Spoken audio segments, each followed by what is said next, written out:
When liberals hear about jihad in America, counter-jihad, they instantly knee-jerk react that it's racism. That's right. What have you learned, as coming from the liberal left of center, what have you learned about jihad that's different from what the Huffington Post thinks? The tendency, I think even of your most well-meaning moderate liberal, is to look at the world through a collectivist lens. So when I say Islam, they hear Muslim. If I say I'm against Islam, they hear you're against Muslims.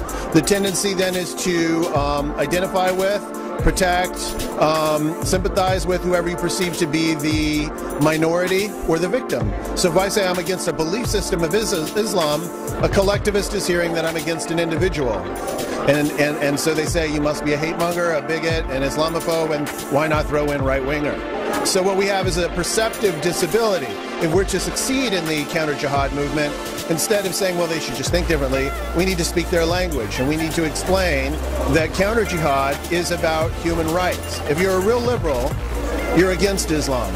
If you're a real liberal and you care about women's rights and gay rights and free speech and religious freedom, you must be against Islam. If you're against xenophobia, nothing is more xenophobic than Islam. So to truly be a liberal, you have to be counter-jihad, or you're just a complete phony. But what's the distinction between counter-jihad and counter-Islam? There is no distinction at all, because Islam and jihad are inseparable. There is no such thing as radical Islam. It's a complete myth. Thank God the majority of the world's 1.6 billion Muslims are not devout. Thank God. Because the devout ones are the terrorists.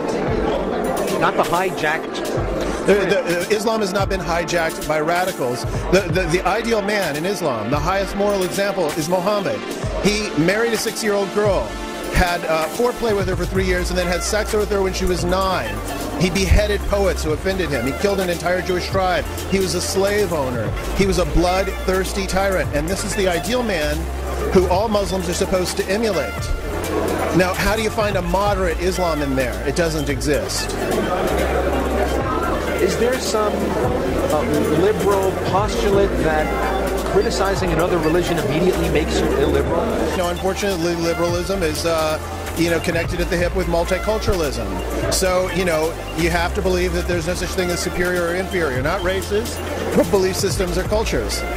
And it's a lie. And now we have 1 or 2 generations who have been educated and indoctrinated into that lie through our public education system and our culture and our media. So that's a problem. Also, to so many liberals, to think to yourself that a minority group could possibly be in the wrong, I can't even have that thought. No one is more victimized by Islam than Muslims. Hundreds of millions of Muslim women live under Islamic gender apartheid. So when we talk about human rights, first and foremost, the people who are victimized by Islam are Muslims. And we're standing for their humanity and for their rights and for their dignity in counter-jihad.